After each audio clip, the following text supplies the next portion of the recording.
Olá, paz do Senhor Jesus Cristo. Estamos iniciando mais uma escola bíblica dominical e nesta videoaula estamos dando prosseguimento às lições bíblicas para classes de adultos, segundo trimestre de 2025.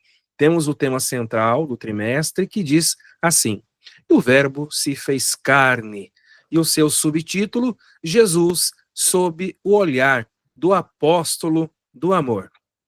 Eu recordo a todos os nossos internautas que na última aula, que foi a lição de número 1, estivemos trabalhando com a temática O Verbo que se tornou em carne. Nesta oportunidade, nós estaremos trabalhando agora com a lição de número 2, 13 de abril, com o tema O Novo Nascimento. De início, eu já quero trazer aqui uma introdução sobre a expressão novo nascimento, porque essa expressão é uma expressão que envolve a doutrina da salvação, a soteriologia. E sobre salvação em Cristo Jesus, o novo nascimento é uma terminologia que tem relação direta com a palavra regeneração. Por esta razão, já de forma inicial, quero comunicar a todos que, do ponto de vista bíblico, o ser humano, ele nasce fisicamente uma vez e depois ele tem o seu falecimento. Mas, se em vida o ser humano reconhece Jesus como seu Senhor e Salvador, então este ser humano que já nasceu fisicamente do ventre de sua mãe, ele terá agora um segundo nascimento que é chamado na Bíblia de regeneração, o novo nascimento, nascer de novo, porque esta pessoa reconhece Jesus como seu Senhor e seu Salvador. Por esta razão, quando nós nascemos biologicamente, os nossos pais fazem o nosso registro no cartório e ganhamos um nome. Mas, no sentido espiritual da lição bíblica intitulada O Novo Nascimento, todas as pessoas que reconhecem que Jesus é Senhor e Salvador, estas pessoas, elas são registradas com os seus nomes no livro da vida do Cordeiro, porque aconteceu o milagre, a bênção do novo nascimento. Por esta razão, eu queria destacar aqui o texto áureo que foi selecionado pelo nosso comentarista, João, capítulo 3, versículo 3, que diz assim: Jesus respondeu e disse-lhe: na verdade, te digo que aquele que não nascer de novo não pode ver o reino de Deus. Então, esse texto de ouro, que dá base para a nossa lição dominical, é um texto da fala de Jesus, dirigida a Nicodemos, e Jesus afirma categoricamente que, sem a bênção do novo nascimento, as pessoas, a humanidade, não podem ter entrada, não podem ver, não terão acesso ao reino de Deus no porvir. Por esta razão, o textuário já é uma assertiva de Jesus muito clara sobre uma condição obrigatória para todas as pessoas que desejarem morar nos céus com Jesus. A necessidade do novo nascimento é uma necessidade que passa pela obrigatoriedade de todo aquele que reconhece Cristo como Senhor e seu Salvador. Então, o novo nascimento é a proposta da nossa lição dominical nesta presente oportunidade. O comentarista, ele desenvolve uma ideia a partir da verdade prática, fazendo conexão com o texto áureo, conforme citei, João capítulo 3, versículo 3. A verdade prática da lição diz assim: o novo nascimento é o modelo bíblico de transformação radical da natureza do pecador. Então, a natureza do ser humano, antes da queda de Adão, em Gênesis capítulo 3, envolvia um caráter santo, porque Deus fez o homem conforme a sua imagem e a sua semelhança. A partir da queda de Adão, em Gênesis capítulo 3, o caráter do ser humano, que era santo, foi degenerado pelo pecado. Este foi o impacto negativo do pecado sobre a humanidade. O caráter de Adão, que era santo, agora é um caráter degenerado, manchado pelo pecado. Mas a obra de Jesus, a obra redentora que Cristo efetuou na cruz do Calvário, nos dá a oportunidade de nós, cada um de nós, reconhecermos Jesus como Senhor e Salvador de nossa vida, e por esta razão acontece uma transformação moral e espiritual na vida dos novos convertidos. Ou seja, a natureza pecaminosa de Adão, que herdamos de Adão, a partir do momento de nossa salvação em Cristo, acontece de fato, então, esse modelo bíblico, conforme está explicitado na verdade prática, que é o novo nascimento, a transformação radical. Então, agora o nosso caráter, ele foi regenerado pela obra de Jesus na cruz. Então, nós temos aqui 3 dimensões do caráter. Número 1, o caráter santo do ser humano, antes da queda de Adão. O caráter degenerado do ser humano a partir da queda de Adão e o caráter regenerado do ser humano, isto é, quando este ser humano reconhece Jesus como seu Senhor e seu Salvador e, por conseguinte, então, este ser humano agora ele vai passar por um processo que a Bíblia nos ensina a respeito de nascer de novo, um novo nascimento, a regeneração, o modelo bíblico para a transformação radical desta natureza pecaminosa que herdamos de Adão. Dito isto, o comentarista, ele seleciona aqui na revista da nossa escola dominical as leituras diárias, que correspondem segunda, terça, quarta, quinta e sexta. Por exemplo, nós temos aqui textos citados pelo comentarista em Efésios capítulo 2, versículo 8, explicitando que o novo nascimento é de fato um dom de Deus. Este é o título da leitura proposta para segunda-feira. Então, sem o novo nascimento, é como que nós vamos ter este dom gracioso de Deus. O dom gracioso de Deus, que é a salvação em Cristo, e, consequentemente, o processo de regeneração é um dom de Deus, é um presente de Deus.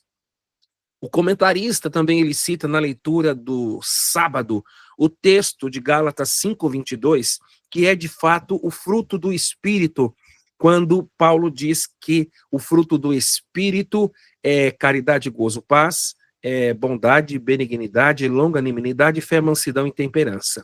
Veja bem, é um fruto no singular com 9 virtudes, como se fosse uma laranja com 9 gomos.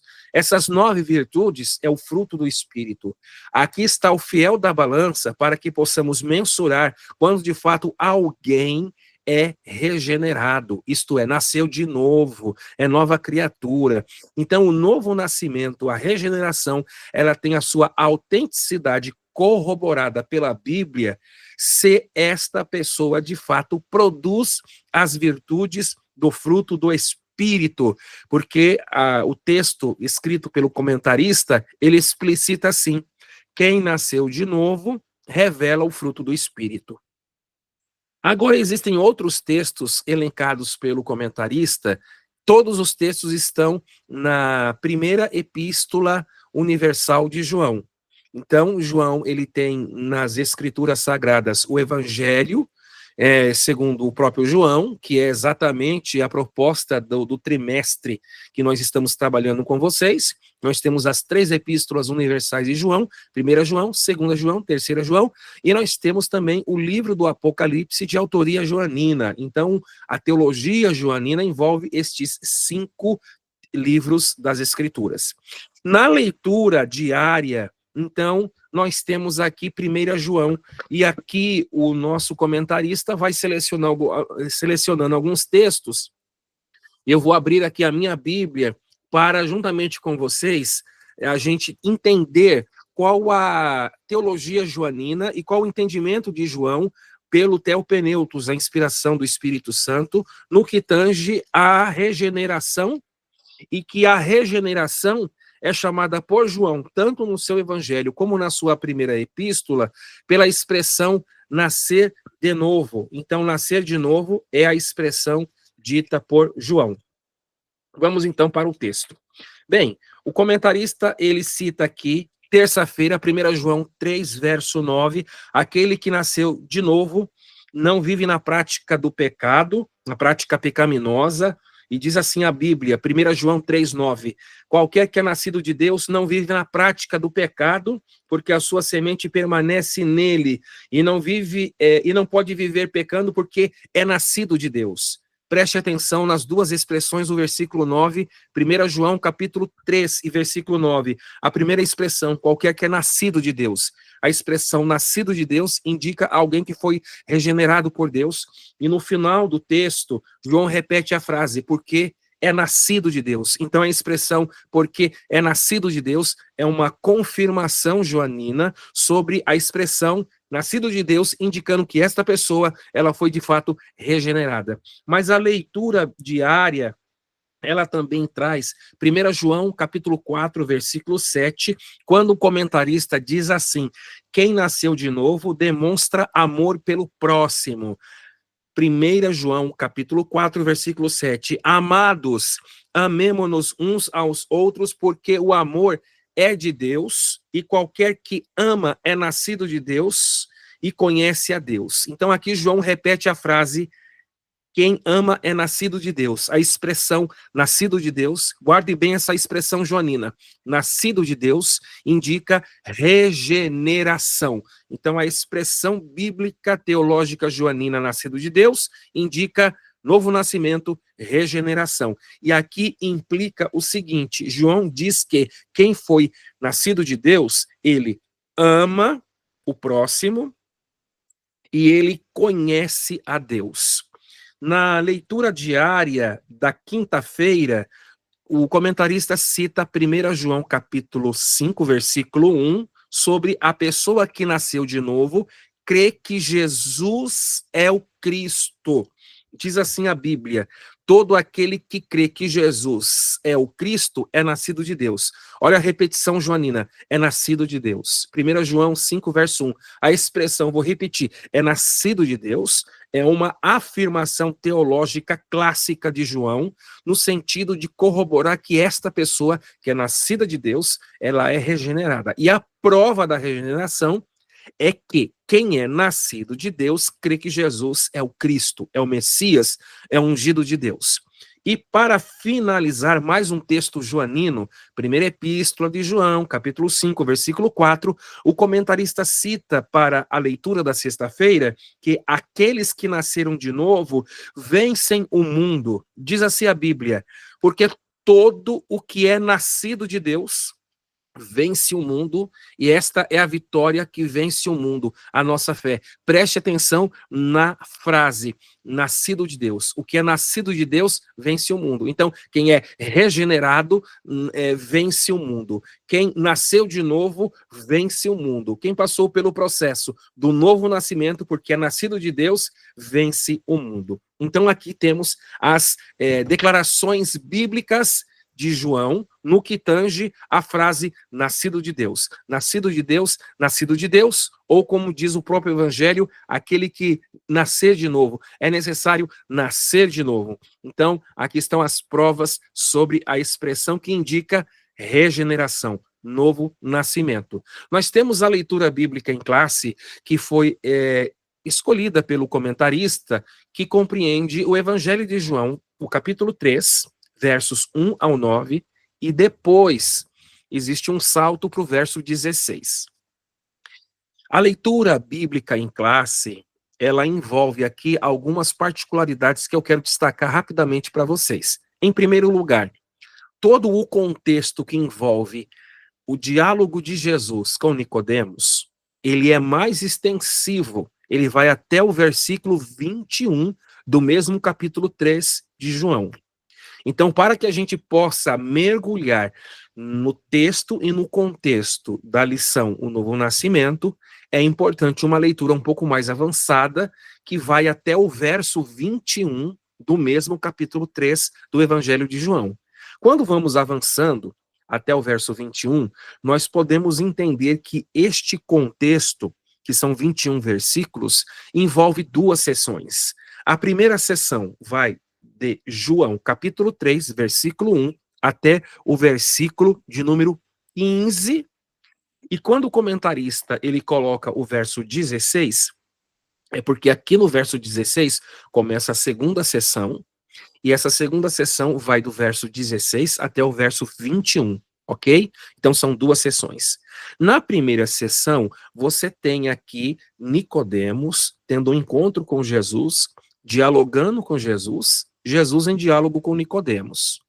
A partir do versículo 16, quando começa uma nova sessão, nós temos o texto áureo da Bíblia, porque João 3,16 é reconhecido pelas autoridades, pelos teólogos e eruditos, como uma miniatura da Bíblia. O resumo da Bíblia está exatamente em João, capítulo 3, versículo 16. Porque Deus amou o mundo de tal maneira que deu seu Filho unigênito, para que todo aquele que nele crê não pereça, mas tenha a vida eterna. Então aí começa a segunda sessão, verso 16 até o versículo 21 do capítulo 3 de João. Nesta segunda sessão, Jesus ele vai entrar em detalhes mais pontuais sobre a importância e a necessidade de sua morte redentora na cruz do Calvário. Agora, a lição propõe aí alguns hinos da harpa, né, que tenham conexão com o tema da lição do presente domingo, mas eu fiz aqui um recorte no hino 227 da harpa cristã, que é um hino que aparece a abreviatura de Emílio Conde, considerado o apóstolo da imprensa pentecostal, especialmente assembleiana, porque o hino 227 da harpa cristã, ele tem uma conexão com a lição, exatamente porque na primeira linha a gente canta assim: Deus amou o mundo de tal maneira, Deus amou de tal maneira este mundo sofredor, que a humanidade inteira deu seu Filho para Salvador.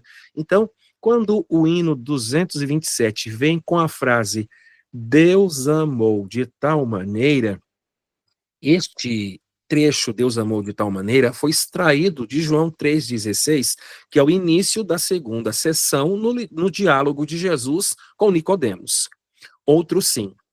Este hino 227, ele tem uma conexão muito importante com o tema da lição, porque este hino 227, ele é classificado como um hino para ser cantado em cultos públicos, porque o texto e a mensagem e o conteúdo deste hino é, de fato, uma mensagem evangelística, é a mensagem do evangelho.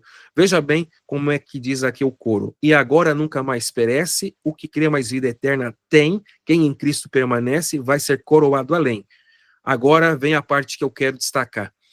O pecado na cruz foi vencido, podes pela fé vencer também.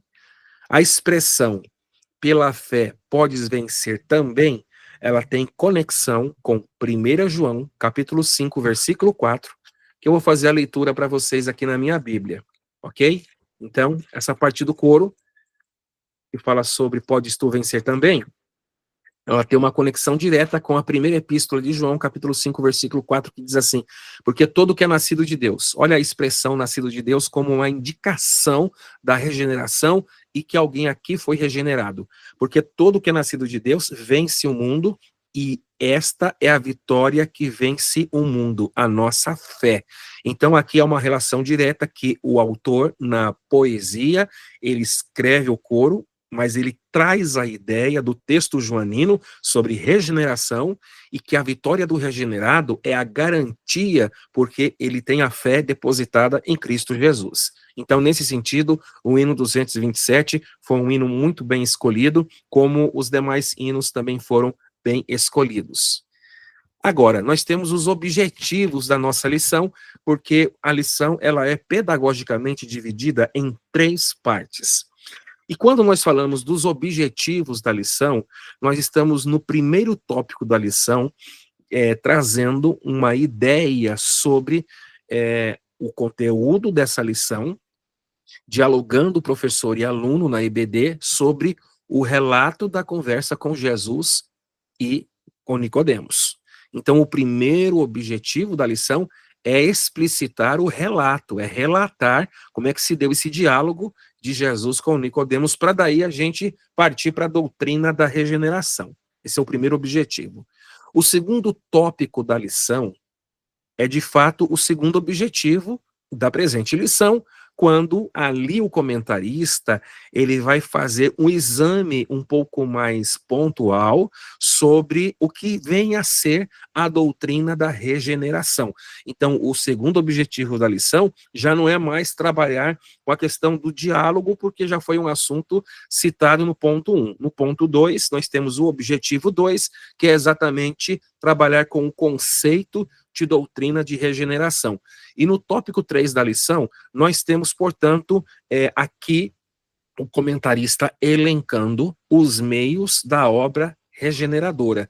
Quais são os meios respaldados pela Bíblia para que alguém seja impactado pelo poder transformador do novo nascimento, isto é, da regeneração. É o terceiro objetivo. Outra questão importante que nós precisamos pontuar na introdução é que falar de novo nascimento é falar de salvação. E quando nós estudamos teologia, nós temos um grande guarda-chuva da teologia, que é a teologia sistemática, que envolve várias doutrinas da Bíblia.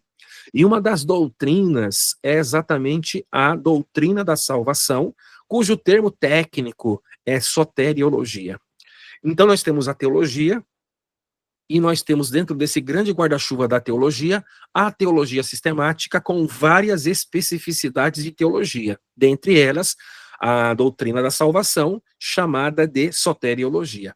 Dentro da soteriologia, nós temos, portanto, uma outra especificidade do elo da salvação, porque a salvação é um elo que tem várias facetas, e uma das facetas da salvação é o aspecto soteriológico da regeneração, ou seja, falar de teologia é falar de teologia sistemática, falar de teologia sistemática é falar de, no caso aqui, o recorte nosso hoje, onde está o recorte? Na soteriologia, que é a salvação. Mas salvação é um termo muito lato, muito amplo, então nós vamos fazer um recortezinho em uma única palavra, que é o elo da salvação, no sentido de regeneração, cujo tema da lição fala de novo nascimento. Então, falar de novo nascimento é falar de regeneração.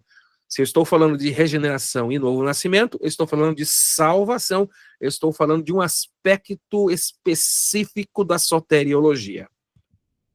E aí nós temos, então, a palavra-chave da lição, que é regeneração. O Novo Testamento, ele foi escrito no grego, e no grego do Novo Testamento, a palavra para regeneração é o verbete palingenésia. Daqui a pouquinho nós estaremos entrando com um pouco mais de detalhamento sobre palavra-chave, regeneração e a palavra grega que é palingenésia. Agora, vamos já entrar já no ponto 1 da lição, porque o comentarista ele coloca ali como título do tópico 1, Jesus e Nicodemos. E ele faz uma pergunta durante o comentário, quem era Nicodemos? Então, eu vou fazer novamente aqui a leitura da Bíblia, Evangelho de João, capítulo 3, versículo 1, a Bíblia diz assim, e havia entre os fariseus um homem chamado Nicodemos, príncipe dos judeus. Então, Nicodemos, ele pertencia a uma classe religiosa judaica, uma autoridade religiosa judaica, que era exatamente a classe dos fariseus. E os fariseus, eles tinham cadeira dentro do sinédrio judaico. E, portanto, a Bíblia nos informa sobre a classe social de Nicodemos. E classe social envolvendo não apenas o aspecto religioso, mas também o seu reconhecimento na sociedade judaica pelo status e pela posição que ele ocupava, como autoridade judaica, porque ele é membro de uma ordem muito popular na época de Jesus, que eram os fariseus, e os fariseus também tinham essa questão da sua oportunidade de assentar-se dentro do sinédrio judaico, que é exatamente um órgão de judiciário civil entre a comunidade judaica, ok? Então nós temos, neste caso, a importância de um homem chamado Nicodemos, que tem o seu reconhecimento como pertencente a uma classe social. Ele é religioso, ele é conhecedor das escrituras, ele tem um reconhecimento da sociedade, ele é fariseu e ele é membro do sinédrio judaico. Dito isto, nós precisamos agora identificar outras questões mais pontuais sobre Nicodemos, porque em cima da pergunta que o comentarista fez, quem era Nicodemos, eu estou trazendo um outro aspecto, que é a questão da justiça que foi defendida por Nicodemos no Evangelho de João, capítulo 7, versos 50 a 52. Eu havia dito a vocês que assistiram à lição de número 1 que a composição do Evangelho de João tem cerca de 90% de conteúdo que é exclusivo da teologia joanina. E os outros 10% do conteúdo do Evangelho de João tem fonte informativa proveniente do Protomarcos, ok? Quem não assistiu o vídeo da lição 1, as informações estão explicitadas lá no vídeo da lição 1. Então, veja bem, se eu disse aqui para vocês que cerca de 90% do conteúdo do Evangelho de João é um conteúdo exclusivo de João, porque João ele tem a prerrogativa de ser testemunha ocular dos acontecimentos de Jesus, porque João era um dos 12 discípulos que se tornaram os 12 apóstolos. Isto significa que a narrativa de Nicodemos, a aparição de Nicodemos na Bíblia só acontece no Evangelho de João. Nem Mateus, nem Marcos e nem Lucas, os 3 evangelhos sinópticos, nenhuma das epístolas, sejam paulinas ou gerais, e nem o próprio Apocalipse, nenhum texto neotestamentário cita Nicodemos, a não ser o próprio Evangelho de João. E João cita no capítulo 3, que é exatamente o ponto de desenvolvimento bíblico e teológico para a nossa lição de número 2, não é? O novo nascimento. Mas também existem outros textos onde Nicodemos aparece, conforme eu vou fazer a leitura, que é o capítulo 7, versos 50 a 52 do próprio Evangelho de João. E aqui a gente consegue responder a pergunta quem era Nicodemos, e aqui a gente vê que a partir do capítulo 7 e dos versículos que estão aqui nos slides, nós temos o impacto da conversa que aconteceu de Nicodemos com Jesus lá no capítulo 3, mas que agora esse impacto mostra no verso 7, do capítulo 7, no capítulo 7 de João, que Nicodemos, pela sua atitude, ele já foi transformado, ele já foi regenerado, ele já é uma nova criatura. A questão de justiça é a bandeira ou a tese que o Nicodemos ele vai levantar quando Jesus é levado a julgamento. O verso 50 diz assim: Nicodemos, que era um deles, um dos fariseus, ou que de noite fora ter com Jesus, disse-lhes: porventura condena a nossa lei um homem sem primeiro ouvir e ter conhecimento do que faz? Olha a questão de justiça e o senso de justiça para Nicodemos defender Jesus. Verso 52, responderam eles quem? Os outros fariseus que pertencem à mesma ordem religiosa do próprio Nicodemos. Responderam eles e disseram-lhe: és tu também da Galileia? Examina e verás que da Galileia nenhum profeta surgiu. Então nós temos aqui, de fato, Nicodemos diante dos seus pares, que são os fariseus, ele fazendo a defesa de Jesus no sentido de como que nós vamos acusá-lo se na nossa lei nós não podemos fazer isto sem ouvir primeiro o homem que está recebendo a acusação. Ele tem o direito de contraditório e de ampla defesa, como prega o judiciário do Sinédrio Judaico. Então, Nicodemos aqui, ele teve um posicionamento no capítulo 7, que já é um resultado positivo da conversa que ele teve com Jesus no capítulo 3.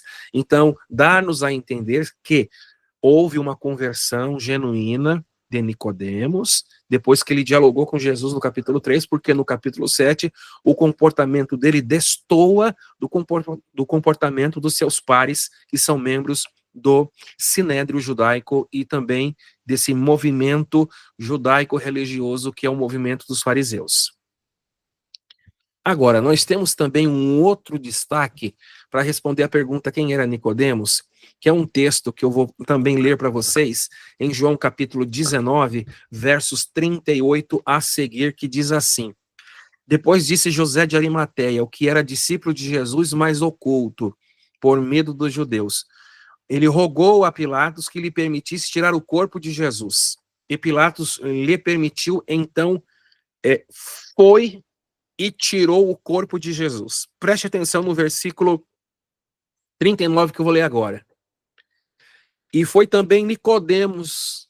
Então Nicodemos foi com quem? Foi com José de Arimateia, aquele que anteriormente se dirigia de noite a Jesus. Tanto no capítulo 7 como no capítulo 19, João ele abre um parênteses e coloca aquele que anteriormente se dirigia de noite a Jesus, para ninguém ter dúvida que é o Nicodemos do capítulo 3. O texto continua, verso 39, levando quase 100 libras de um composto de mirra e aloés. Tomaram, pois, o corpo de Jesus e o envolveram em lençóis com as especiarias.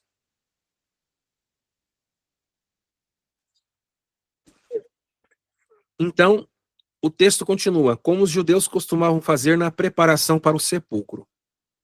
Eu queria chamar a atenção de vocês para um cálculo que eu fiz e coloquei aqui para vocês como um bônus, um plus, para a gente enriquecer o nosso conhecimento. Jesus morreu, José de Arimateia, que era rico e senador e discípulo oculto de Jesus, ele pede para Pilatos o corpo de Jesus para fazer o sepultamento, porque José de Arimateia, ele tinha um espaço para fazer esse procedimento do sepultamento, ele tinha esse jazigo, mas José de Arimateia não fez o procedimento sozinho. O versículo 39 diz que Nicodemos foi com José de Arimateia e ele leva, olha só, Nicodemos, ele leva quase 100 libras de um composto de mirra com aloés. Esse composto de mirra com aloés, que é uma preparação do corpo no procedimento das questões que envolvem a morte em cultura judaica, tem um equivalente aqui a 34 quilos. Então, quando a Bíblia diz 100 libras, quase 100 libras, fazendo a conversão para a medida ocidental, é quase 34 quilos desse composto que envolve a mistura de mirra com aloés para fazer a preparação do corpo antes que o corpo do falecido seja sepultado. Então, eu fiz o cálculo e hoje, em reais, o reais que é a nossa moeda brasileira, esses quase 34 quilos, e como diz o texto, quase 100 libras desse composto, chega a uma cifra de aproximadamente R$110.500.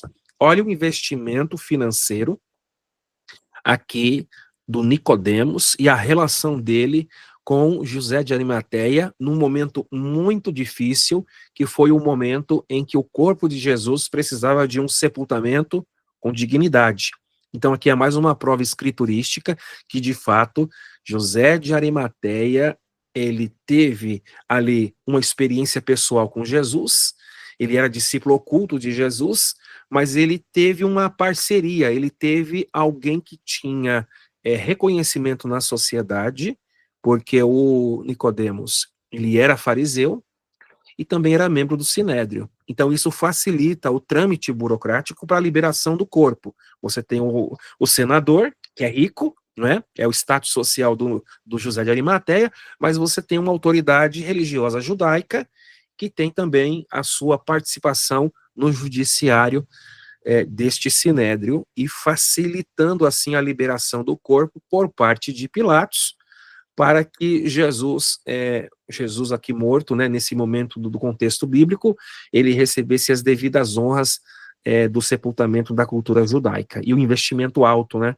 Então, de fato, aqui, José de Arimateia e o próprio Nicodemos, os dois, eles estão aqui tendo uma atitude ousada e uma prova bíblica da conversão genuína destes dois homens de alto extrato social. Agora, nós temos também ainda no tópico primeiro, Jesus e Nicodemos, e é exatamente quando o subtópico 2 do tópico 1, nós temos o reconhecimento de Nicodemos sobre Jesus como mestre, quando Nicodemos chama Jesus de Rabi. O texto diz assim: este foi ter de noite com Jesus e disse-lhe, Rabi. Então, chamar alguém de rabi na cultura judaica, e quem chama é uma autoridade religiosa judaica, porque o mesmo é fariseu, é membro do Sinédrio Judaica. Então, verificamos aqui que Nicodemos está realmente reconhecendo Jesus como mestre, mas ele vai dizer aqui no texto o seguinte, ó: bem sabemos que és mestre, vindo de Deus. Então, entre os fariseus tinha alguém que andava na contramão do sistema, que era o próprio Nicodemos. Ele reconhecia que Jesus era mestre, rabi e vindo de Deus. E ele explica o porquê. Ele diz assim: porque ninguém pode fazer estes sinais que tu fazes se Deus não for com ele. Então, os milagres operados por Jesus no seu ministério são reconhecidos por Nicodemos como Jesus vindo de Deus, Jesus mestre e chamado pelo próprio Nicodemos de Rabi. Então aqui nós temos uma sinceridade nas questões do diálogo de Nicodemos para com Jesus, um homem sincero.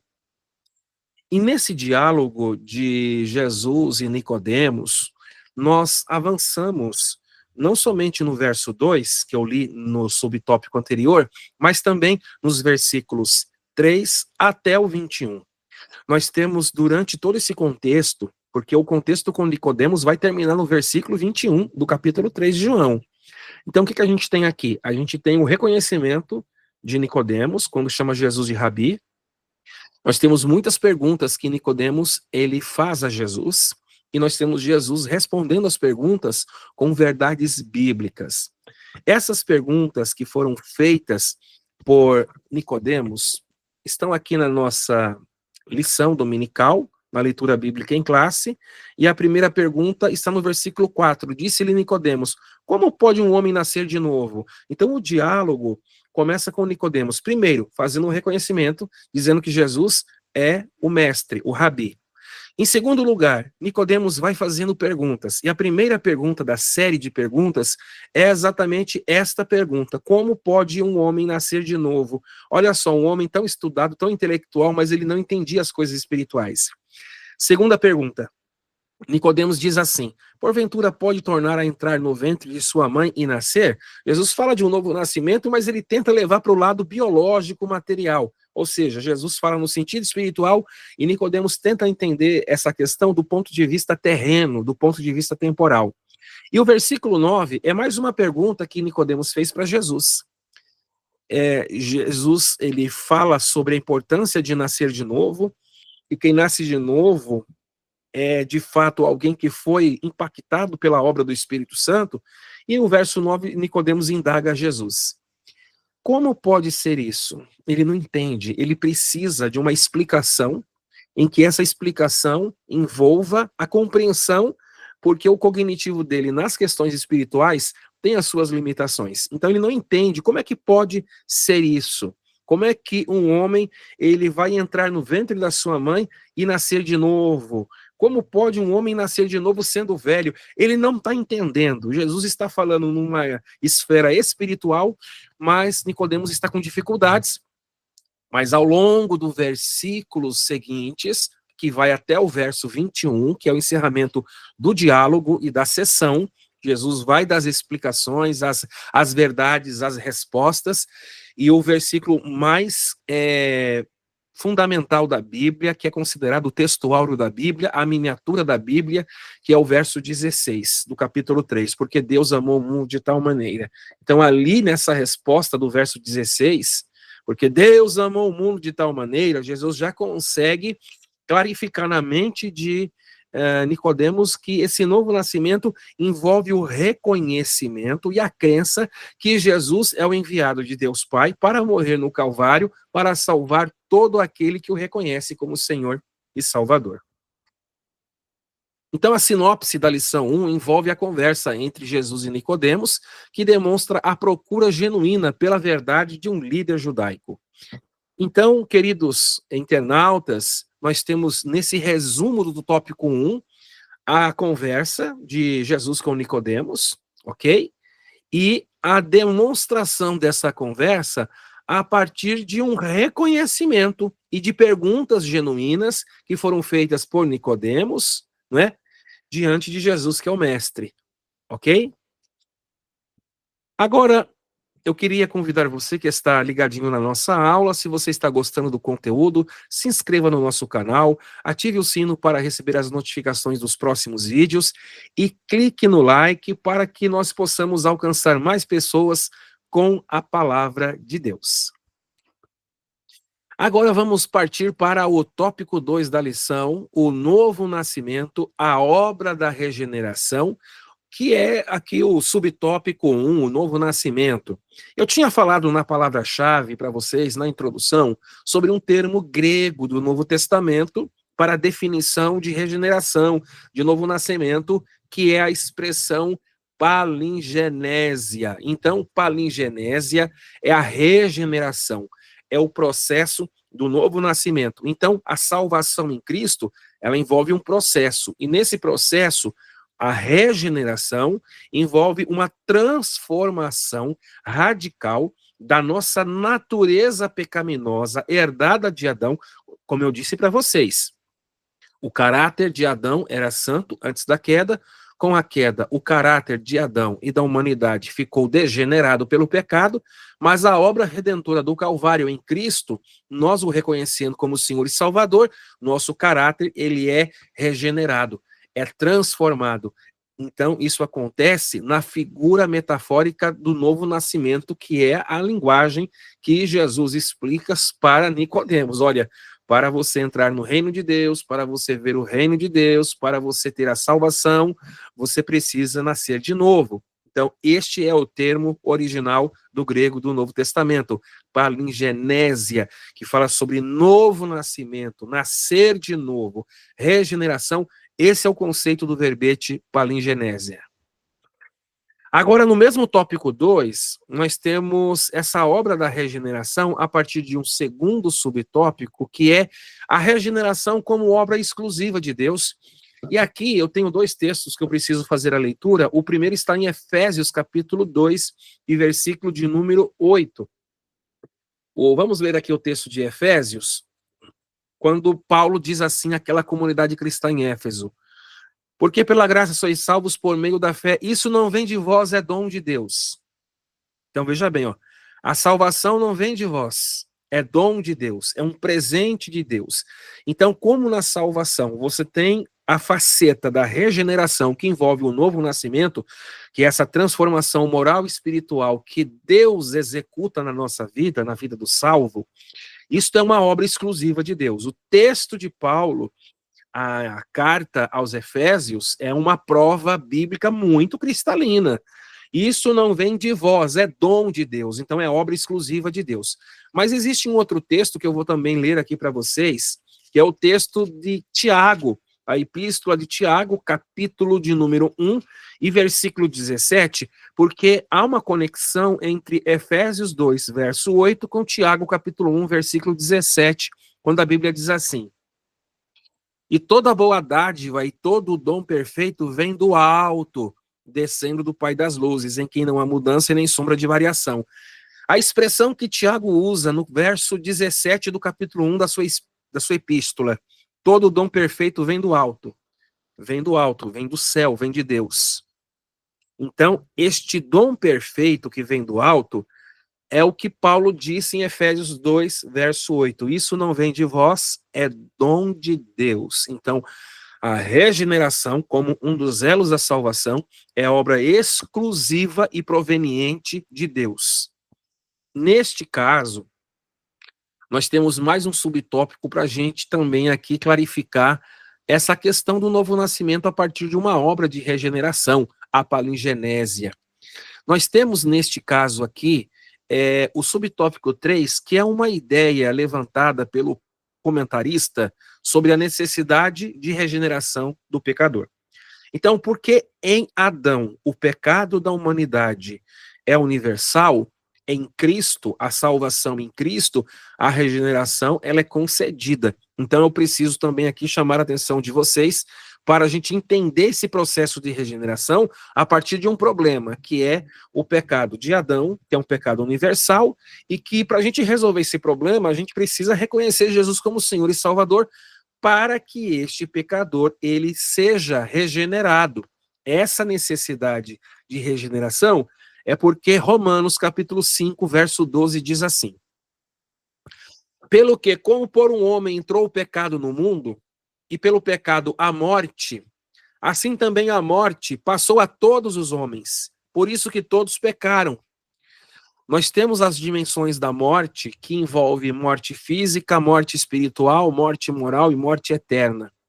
Aqui está falando de uma morte no sentido que em Adão a humanidade está morta em seus pecados e delitos, porque a transmissão do pecado de Adão passou a toda a humanidade, por isso que todos pecaram e destituídos estão da glória de Deus. Então há uma necessidade para que o ser humano seja regenerado. Este ser humano, o pecador. Então, esse pecador necessita dessa regeneração porque o problema está aqui. Mas a solução está também no texto de Romanos, capítulo 5, versículo 19, quando Paulo diz assim, verso 19, do mesmo capítulo 5 de Romanos. Porque como pela desobediência de um só homem, Adão, ok?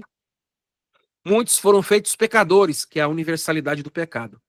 Assim, pela obediência de um, a obediência de quem? A obediência de Cristo, porque a obediência de Cristo envolve a sua morte no Calvário, quando a Bíblia diz que ele foi obediente até a morte e morte de cruz. Então, pela obediência de um, muitos serão feitos justos. Então, a obediência da morte de Cristo na cruz do Calvário impacta salvação e, consequentemente, regeneração, que é essa transformação da nossa natureza pecaminosa para uma natureza moral e espiritual que foi transformada pela ação direta de Deus. Chegamos ao resumo do tópico 2, que é a sinopse 2, que diz assim: o ser humano é por natureza um pecador, por isso a obra de regeneração é uma ação exclusiva de Deus. Entendamos que é Deus que executa em nós o processo da regeneração. É ação exclusiva da divindade. Chegamos então ao tópico 3 da nossa lição, de número 2, o novo nascimento. E aqui o comentarista ele vai elencar os meios da obra regeneradora. O primeiro meio da obra regeneradora citada é a operação do Espírito Santo. Tito, capítulo 3 e versículo 5. Vamos fazer aqui a leitura na Bíblia para que nós possamos partir dentro do texto bíblico. Então, o texto bíblico em Tito diz assim, obra do Espírito Santo, a regeneração. Não pelas obras de justiça que houvéssemos feito, mas segundo a sua misericórdia, nos salvou pela regeneração e da renovação do Espírito Santo. Então, quando Paulo escreve a Tito, que está pastoreando as igrejas da região metropolitana de Creta, Paulo diz a Tito, Tito, não pelas obras de justiça que houvéssemos feito, então, regeneração não é obra meritória do homem. O homem não paga preço para ser salvo. porque a obra da salvação, ela não está calcada na meritocracia humana, é vontade de Deus. E nessa vontade soberana, o que acontece? A obra do Espírito Santo. Nós somos lavados, o texto sagrado diz assim, nos salvou pela lavagem da regeneração. Aqui Paulo adjetiva essa lavagem, dizendo que fomos salvos, e por conseguinte, a salvação envolve uma lavagem, porque estávamos sujos pelo pecado. O pecado suja a nossa vida diante de Deus, mas a lavagem da regeneração, Paulo diz que é uma obra da renovação do Espírito Santo, porque você nasceu de novo. É o nascer de novo, é o novo nascimento. Lavagem da regeneração é a palingenésia, é o novo nascimento e a operação do Espírito Santo confirmando que alguém foi salvo, porque houve agora uma limpeza, e essa limpeza envolve transformação. Mas existe um segundo meio da obra regeneradora. O primeiro é a operação do Espírito Santo, e o segundo é a palavra de Deus. Eu separei 2 textos bíblicos para que nós leiamos e entendamos qual é o impacto da Bíblia no fomento de regeneração do pecador. O primeiro texto está em Tiago, capítulo 1, verso 18.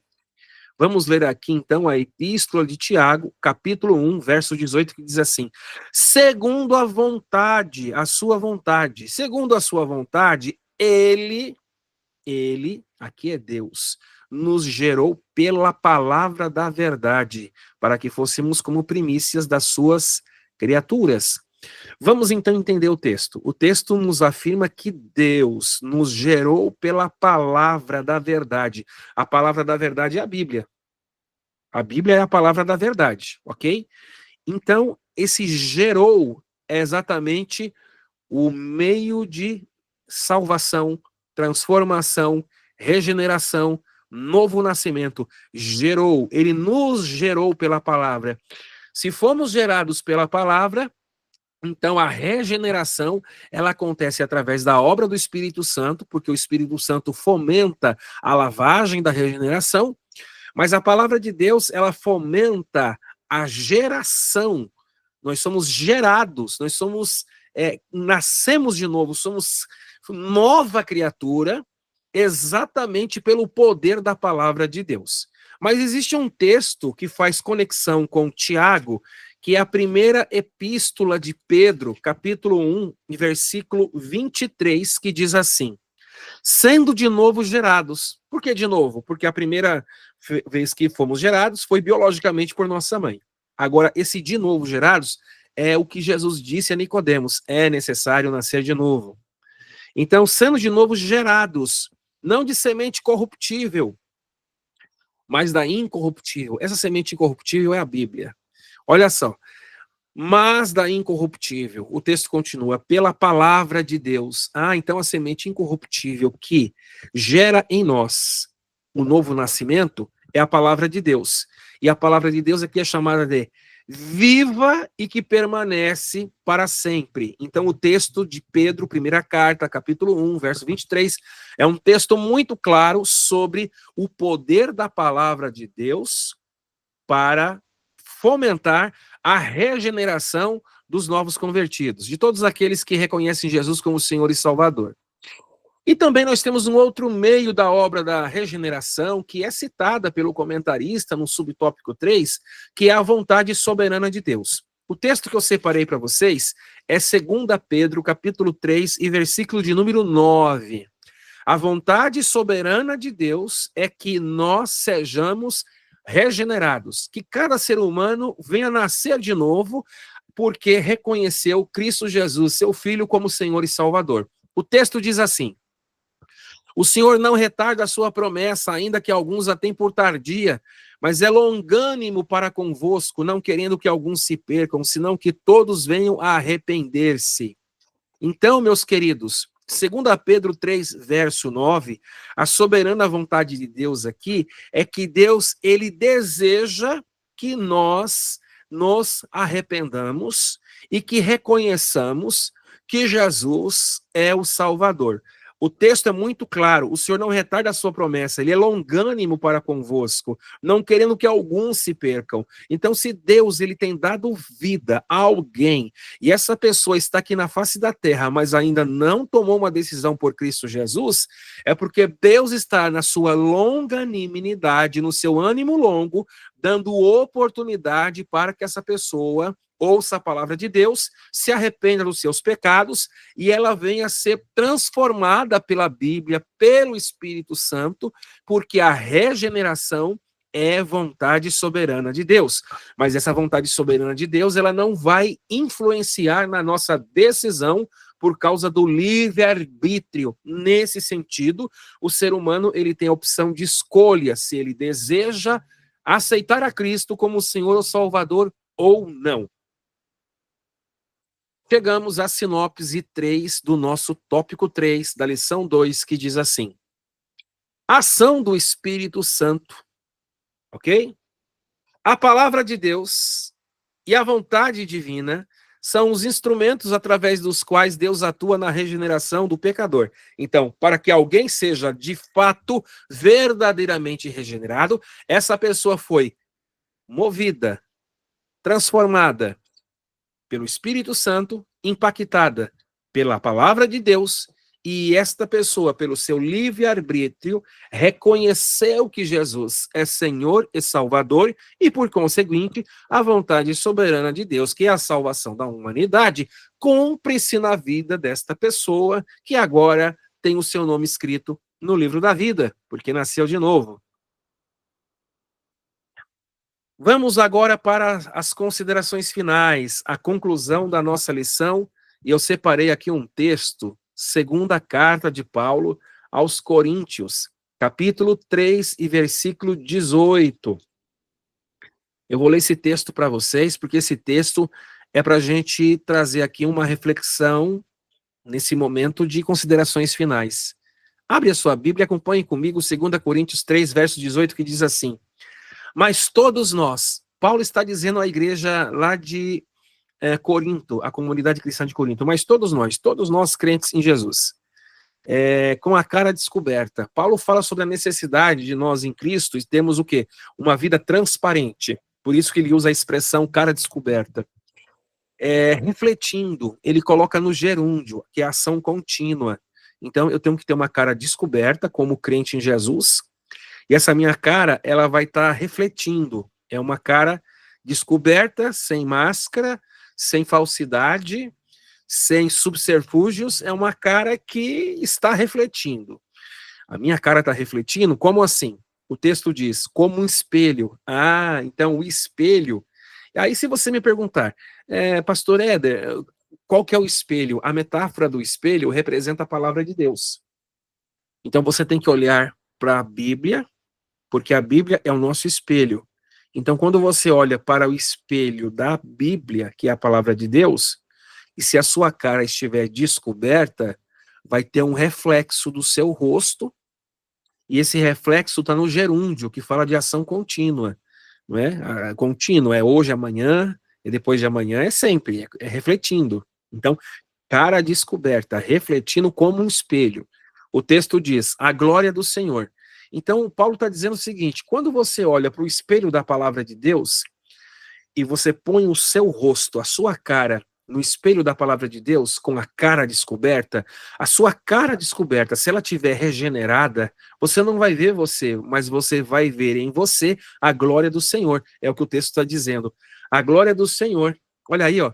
Você olha para o espelho da palavra, que é a Bíblia, e você não vê você, você vê o seu rosto descoberto, mas quando você olha bem, não é você, é a glória do Senhor sobre a sua vida. Por quê? Porque Paulo continua dizendo, somos transformados de glória em glória. Essa transformação é palingenésia, essa transformação é o novo nascimento, essa transformação é a regeneração, essa transformação ela é moral e ela é espiritual, porque a natureza pecaminosa de Adão, que é o caráter degenerado, foi agora transformado pelo caráter regenerado, fruto da obra redentora de Cristo na cruz do Calvário, a todos aqueles que o reconhecem como Senhor e Salvador. O texto finaliza dizendo assim, Na mesma imagem. Ah, tá.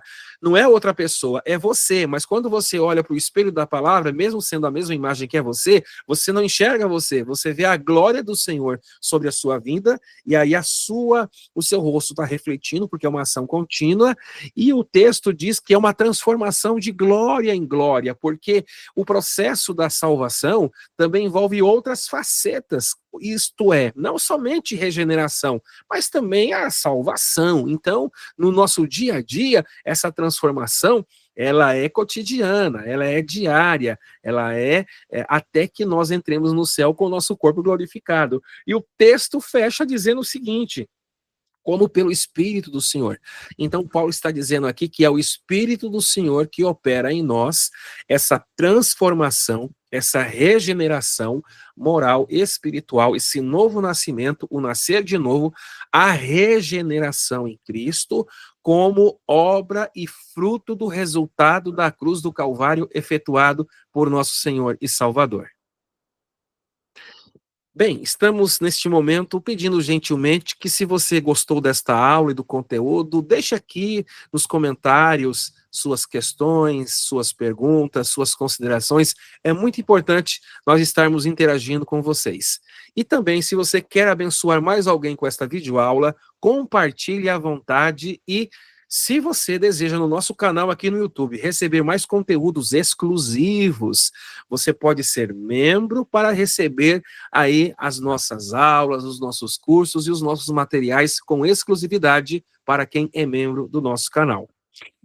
Queridos internautas, eu convido a todos para uma breve palavra de oração.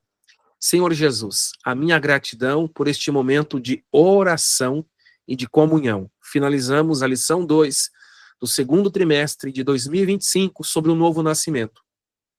E pedimos que o Senhor continue abençoando os professores, os alunos, o comentarista e todos os funcionários da Casa Publicadora que trabalharam para que esta lição chegasse nas mãos de muitas pessoas. A todos os nossos internautas que estão ligadinhos e assistindo essa videoaula, que o Senhor venha alcançá-los e que esta aula e os ensinamentos desta aula venham fazer sentido na vida cristã de cada uma destas pessoas. E se porventura alguém que está assistindo esta videoaula e está afastado dos caminhos do Senhor, que essa pessoa venha voltar para Cristo, ou se alguém que está assistindo esta videoaula e ainda não aceitou a Cristo, essa pessoa venha aceitar a Jesus e reconhecê-lo como Senhor e Salvador. Nós te agradecemos, Pai, em nome de Jesus, pela obra do Espírito Santo e pela regeneração em nossas vidas, e assim nós te louvamos em nome do Senhor. Amém. Que a bênção de Deus, ela seja contigo. Amém.